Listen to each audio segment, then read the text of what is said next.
इस कहानी की शुरुआत में एक बूढ़े आदमी को दिखाया जाता है जो घर पर पूरी तरह से अकेला होता है और तभी उसे एटिक से कुछ आवाज़ आती है। जब वो एटिक में जाता है तो देखता है कि वहाँ पर एक लट्टू अपने आप ही हिल रहा है और सामने चेयर पर एक परछाई है। वो उस परछाई के ऊपर सफ़ेद कपड़ा डाल देता है लेकिन वहाँ पर कोई भी नहीं होता और अगले पल वो साया उस कपड़े के साथ उसके सामने आ जाता है और उस बूढ़े आदमी को मार देता है। इस घटना के कुछ वक्त बाद हमें एक लड़की को दिखाया जाता है जिसका नाम एलिसन है, जो अपने हस्बैंड और अपने बेटे के साथ एक घर पर रहने के लिए आई है जो उसके पिता का घर है। अपने पिता की मृत्यु के बाद आज पहली बार वो इस घर में आई है जहाँ पर उसे अपनी पास्ट की यादें आती हैं। हालांकि उसका हस्बैंड उसे कहता है कि अगर तुम्हें यहाँ पर नहीं रहना तो हम शहर में दूसरे घर में शिफ्ट हो जाते हैं, क्योंकि वैसे भी ये घर शहर से बहुत दूर है।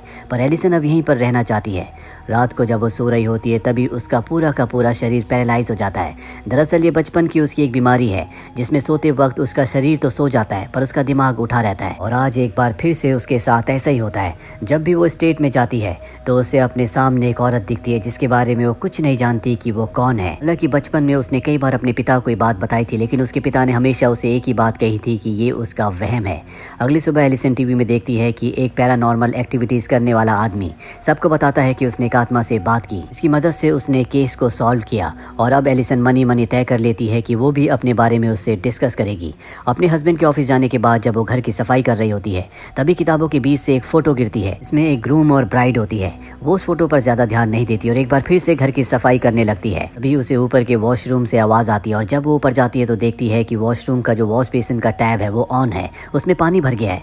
जब वो उसे साफ करने की कोशिश करती है तो उसके अंदर उसे किसी के बाल मिलते हैं। एलिसन को कुछ समझ नहीं आता कि ये बाल किसके हैं। तभी उसका बेटा रोने लगता है और जब वो अपने बेटे को चुप कराने के लिए उसके पास जाती है तो वो देखती है कि वहाँ पर ऊन का एक गोला है। इसे देखकर उसे बचपन का वो पल याद आता है जब उसने इसी तरह के एक ऊन के गोले को अपनी मॉम के हाथों में देखा था, क्योंकि उसकी मॉम एक टेलर थी। रात को जब एलिसन का हस्बैंड आता है तो एलिसन को बताता है कि कुछ दिनों के लिए मुझे शहर से बाहर जाना होगा, मुझे मेरी कंपनी वाले बाहर भेज रहे हैं। हालांकि एलिसन ऐसा नहीं चाहती क्योंकि वो अपनी सेक्रेटरी के साथ जाएगा जिसे वो पहले पसंद किया करता था, पर उसका हस्बैंड कहता है कि मैं मजबूर हूँ, मुझे जाना होगा, मैं किसी कंपनी के लिए जॉब करता हूँ। हालांकि वो एलिसन को विश्वास दिलाने की कोशिश करता है कि वो उसी से प्यार करता है, लेकिन एलिसन वहाँ से चली जाती है। और जब वो अपने कमरे में आती है तो देखती है कि ज़मीन पर एक लट्टू घूम रहा है।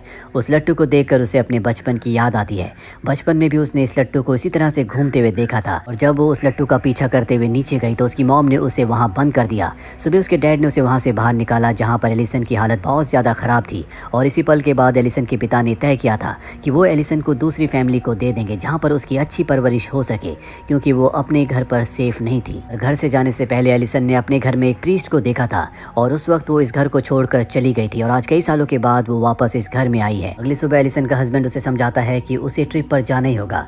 एलिसन उसकी बात मान जाती है और रात को जब एलिसन घर पर अकेली होती है, बुक पढ़ रही होती है, तभी लाइट चली जाती है। एलिसन नीचे लाइट का स्विच ऑन करने के लिए जाती है जहाँ पर उसे अपने पीछे अपने पिता की आत्मा दिखती है। वो जल्दी से स्विच ऑन कर लेती है और जैसी लाइट जलती है तो वहाँ पर कोई भी नहीं होता। एलिसन ये सब देखकर डर जाती है और अपने बेटे के कमरे में आती है, लेकिन उसका बेटा पूरी तरह से सुरक्षित होता है।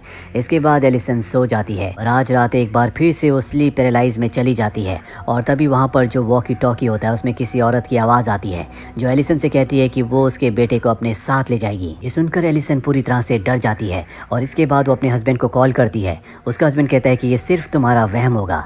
उसके हस्बैंड को दिखाया जाता है जो अपनी सेक्रेटरी के साथ होता है, यानी कि एलिसन का शक सही था, उसका उसकी सेक्रेटरी के साथ अफेयर है। और अब एलिसन को अपने घर के एटिक से आवाज़ आती है और जब वो ऊपर एटिक में जाती है तो हमें पता चलता है कि वही एटिक है जिसे इस कहानी की शुरुआत में दिखाया गया था, यानी कि कहानी की शुरुआत में जिस आदमी की मृत्यु हुई थी वो एलिसन के पिता थे।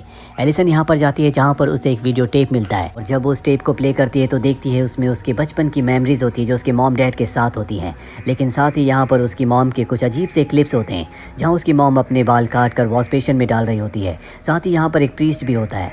एलिसन को कुछ समझ नहीं आता कि उसकी मॉम के साथ क्या हुआ था। अब एलिसन उस प्रीस्ट से मिलने के लिए जाती है जिसे उसने वीडियो टेप में देखा था। वो उससे अपनी मॉम के साथ क्या हुआ ये पूछना चाहती है पर प्रीस्ट साफ साफ मना कर देता है। एलिसन कहती है कि मुझे एहसास होता है कि मेरे घर पर कोई है। प्रीस्ट दरवाज़ा बंद कर देता है पर उसी दिन वो उसके घर जाता है और उसे बताता है कि तुम्हारी मॉम के ऊपर किसी बुरी आत्मा ने अपना कब्जा कर लिया था। वो आत्मा बहुत ज़्यादा पावरफुल थी, उसे हम अपने काबू में नहीं कर पा रहे थे, इसीलिए तुम्हारी मॉम को मारना पड़ा और तुम्हारी डैड ने भी इसीलिए तुम्हें इस घर से दूर भेज दिया था ताकि तुम सुरक्षित रह सको। तुम्हारी मॉम की मौत के बाद भी वो आत्मा इसी घर पर थी। और अब एलिसन बताती है कि जब भी मैं स्लीप पैरालाइज में जाती हूँ तो मुझे एक आत्मा, एक साया दिखता है। प्रीस्ट बताता है कि वो तुम्हारा वहम नहीं है बल्कि ये वही आत्मा है जो इस घर में है। दरअसल वो इस घर से नहीं जाना चाहती। एलिसन कहती है कि वो आत्मा क्या चाहती है। प्रीस्ट एलिसन को उसके घर का इतिहास बताता और कहता कहता है कि तुम्हारे ग्रैंडफादर की शादी के बाद उनकी पत्नी अचानक से गायब हो गई, जिसके बाद उन्होंने दूसरी शादी की। उनकी दूसरी बीवी से उनको 2 बेटियां हुई, जिसमें से एक तुम्हारी मॉम थी, पर उनकी जो बहन थी उसे वो आत्मा अपने साथ ले गई। और वो आत्मा और कोई नहीं बल्कि तुम्हारे ग्रैंडफादर की पहली पत्नी है, जो बच्चों को लेने के लिए आती है। और तभी एलिसन को प्रीस्ट के पीछे वही आत्मा दिखती है, जिससे वो डर जाती है। और अब वो प्रीस्ट से पूछती है कि उस आत्मा को हम यहाँ से कैसे निकाल सकते हैं। प्रीस्ट बताता है कि उससे जुड़ी हुई इस घर में जितनी भी चीजें हैं, हमें उन सब को जलाना होगा। और इससे पहले कि ऐसा कर पाते, एलिसन का हस्बैंड आ जाता है, जो इनकी बातें सुन लेता है। वो इस तरह की बातों पर विश्वास नहीं करता, इसलिए प्रीस्ट को घर से निकाल देता है। जब प्रीस्ट अपने घर की तरफ जा रहा होता है, तभी उसकी गाड़ी रुक जाती है और उसके सामने वही आत्मा होती है, जिसने ब्राइड के कपड़े पहने होते हैं। एलिसन को अपने घर पर जो फोटो मिली थी, जिसमें उसने ब्राइड देखी थी, ये वही ब्राइड है और ये प्रीस्ट को मार देती है। वहीं एलिसन को अपने घर में नीचे से आवाज आती है और जब वो नीचे देखती है तो वहाँ पर प्रीस्ट होता है। वो उसके पीछे पीछे जाती है, पर अगले पल उसके सामने वही आत्मा आ जाती है, जो उस पर हमला करती है। एलिसन चिल्लाने लगती है और जब उसका हस्बैंड वहाँ पर आता है तो देखता है कि एलिसन के आसपास कोई भी नहीं है। वो जमीन पर लेटकर चिल्ला रही है। वो एलिसन को अपने साथ कमरे में लाता है, जहाँ पर ये देखते हैं कि इनका बच्चा गायब होता है।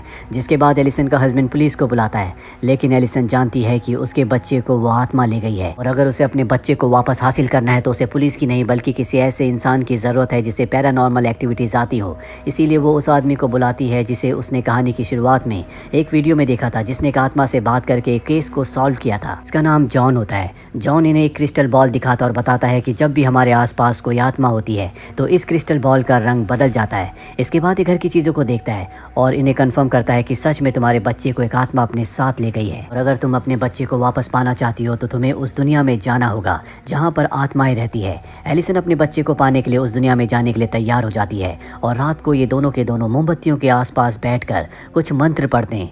जिसके बाद प्रीस्ट को दिखाया जाता है, जो आत्माओं की दुनिया में चला जाता है।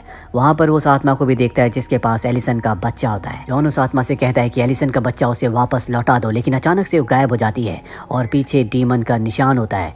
इसके बाद वो वापस अपनी दुनिया में आ जाता है, जहाँ पर वो एलिसन और उसके हस्बैंड को बताता है कि जो आत्मा तुम्हारे बच्चे को ले गई है, दरअसल वो तुम्हारी पहली ग्रैंड मदर है, जो कि शैतान की पूजा किया करती थी। और एक दिन शैतान यानी कि डीमन दूसरी दुनिया से आया और तुम्हारी ग्रैंड मदर पर अपना कब्जा कर लिया। पर जब ये तुम्हारे ग्रैंडफादर को पता चला तो उन्होंने उसे मारकर यहीं दफना दिया और अब वो डीमन और तुम्हारी ग्रैंड मदर मिलकर इस बात का बदला तुम्हारे पूरे परिवार से ले रहे हैं। एलिसन पूछती है कि वो हमेशा बच्चों को क्यों ले जाती है। जॉन बताता है कि जब तुम्हारे ग्रैंडफादर ने उसे मारा था तो वो प्रेग्नेंट थी, इसीलिए सबसे पहले वो तुम्हारी मॉम की बहन को ले गई और अब तुम्हारे बेटे को कोई बचा सकता है तो वो तुम हो, क्योंकि तुम्हारे पास माँ की ताकत है। अब रात को ये उसे फर्श पर लेटाते हैं, जिसके बाद मंत्र पढ़ते हैं, उसे अपनी आंखें बंद करने के लिए कहते हैं और जब वो गहरी गहरी सांसें लेती है तो वो दूसरी दुनिया में यानी कि आत्माओं की दुनिया में पहुंच जाती है, जहाँ पर वो एक बॉक्स के अंदर बंद होती है। लेकिन किसी तरह से एलिसन उस बॉक्स से बाहर निकल जाती है और अपने उस कमरे में जाती है बचपन में जहाँ पर वो रहा करती थी। वहाँ पर उसकी मॉम उसके सामने आती है और कहती है सब कुछ ठीक हो जाएगा। एलिसन कहती है मैं जानती हूँ कि ये सच नहीं है, जिसके बाद उसकी मॉम अपने असली रूप में आकर उस पर हमला कर देती है। वहीं असली दुनिया में जॉन एलिसन के हस्बैंड को कहता है कि तुम मेरा बैग ले आओ ताकि हम सही वक्त पर एलिसन को अपनी दुनिया में वापस ले आएं। और जब वो दूसरे कमरे में जाता है तो देखता है कि वहाँ पर उसकी सेक्रेटरी है, जिसके साथ उसका अफेयर है। वो उस कमरे से बाहर निकलने की कोशिश करता है, लेकिन दरवाज़ा बंद हो जाता है। वो जानता है कि ये सब वो आत्मा कर रही है और तभी उसे वॉशरूम से आवाज़ आती है और जब वो वॉशरूम में जाता है तो वहाँ पर वही आत्मा होती है जो उसके ऊपर पूरी तरह से अपना कब्जा कर लेती है। अब जब बहुत देर तक वो वापस नहीं आता तो जॉन खुद उस कमरे में जाता और देखता है कि उसे यानी कि एलिसन के हस्बैंड को उस आत्मा ने अपने कब्जे में कर लिया है। वो अपना बैग लेकर दरवाज़ा बंद करके वहाँ से निकल जाता है। इसके बाद वो एलिसन की बॉडी जो वहाँ पर सो रही होती है उसके ऊपर कुछ मंत्र करता है ताकि उसे ताकत मिले, बुरी आत्माएं उससे दूर रहे। वहीं आत्माओं की दुनिया में एलिसन को दिखाया जाता है, जो अपनी उस ग्रैंड मदर को भी देखती है जिसे उसके ग्रैंडफादर ने मार दिया था। इसके बाद वो अपने पिता को भी देखती है। उसके पिता कहते हैं कि तुम यहीं पर रुक जाओ। एलिसन कहती कि नहीं, मुझे जाना होगा, मैं अपने बेटे को यहाँ पर लेने के लिए आई हूँ। उसके पिता उसे आगे का रास्ता बताते हैं। इसके बाद वो उस ताबूत तक पहुँच जाती है जहाँ पर उसके ग्रैंडफादर ने उसकी ग्रैंड मदर को दफनाया था। वो समझ जाती है कि उसका बेटा इसी के अंदर होगा और जब वो उसका ढक्कन खोलती है तो सच में उसका बेटा वहाँ पर होता है और अब उसे अपने बेटे को असली दुनिया में लाना होगा। पर इससे पहले कि वो ऐसा करती, वो आत्मा उसके पास आ जाती है, जिसके बाद एलिसन को होश आ जाता है। उसके सामने जॉन होता है। एलिसन जॉन से पूछती है क्या मैं अपने बेटे को वापस लाई। जॉन कहता है कि नहीं, लेकिन तुमने कोशिश की। और तभी इन्हें बच्चे की रोने की आवाज़ आती है और जब ये दूसरे कमरे में जाते हैं तो देखते हैं कि एलिसन के हस्बैंड के पास उसका बच्चा होता है। देखकर जॉन को बहुत खुशी होती है कि उसका बच्चा पूरी तरह से सुरक्षित है। इसके बाद जॉन यहाँ से निकल जाता है। कुछ दिनों के बाद एक बार फिर से वो एलिसन से मिलने के लिए आता है, जहाँ पर जॉन उसे मिलता है और बताता है कि हम इस घर को छोड़कर जा रहे हैं। मैं नहीं चाहता कि मेरा परिवार किसी भी तरह के खतरे में रहे। इसके बाद जॉन अंदर जाता है, जहाँ जहाँ पर वो एलिसन के बेटे को देखता है जो कि अब भी प्रेम्बुलेटर में खेल रहा होता है। वो उसके हाथ में क्रिस्टल बॉल देता है जिसका रंग बदल जाता है। वो समझ जाता है कि अब भी वो डीमन, वो आत्मा इसी घर पर है और तभी एलिसन उसके सामने आती है जो उस पर हमला करके उसे मार देती है। दरअसल उस डीमन ने उस पल में जब वो एलिसन के सामने आया था तो उस पर अपना कब्जा कर लिया और अब वो पूरी तरह से डीमन के कब्जे में है। एलिसन का हस्बैंड जब घर के अंदर आता है तो देखता है कि जॉन मारा जा चुका है और उसे ऊपर एटिक से आवाज भी आ रही होती है। और जब वो एटिक में जाता है तो देखता है कि डीमन ने उसके बच्चे को पकड़ा है और इससे पहले कि वो अपने बच्चे को उस डीमन से हासिल करता, पीछे से एलिसन आकर उस पर हमला करके उसे मार देती है। दरअसल एलिसन की सबसे पहले वाली ग्रैंड मदर जो कि ब्राइड है, जिसकी आत्मा इस घर में है, वो नहीं चाहती कि कोई भी इस घर से बाहर जाए। और अब एलिसन और उसके बच्चे का क्या होगा, हो सकता है कि इसका सेकंड पार्ट बने और उसमें हमें बताया जाए। तो ये थी पूरी कहानी इस फिल्म की। उम्मीद करते हैं कि ये कहानी आपको पसंद आई होगी।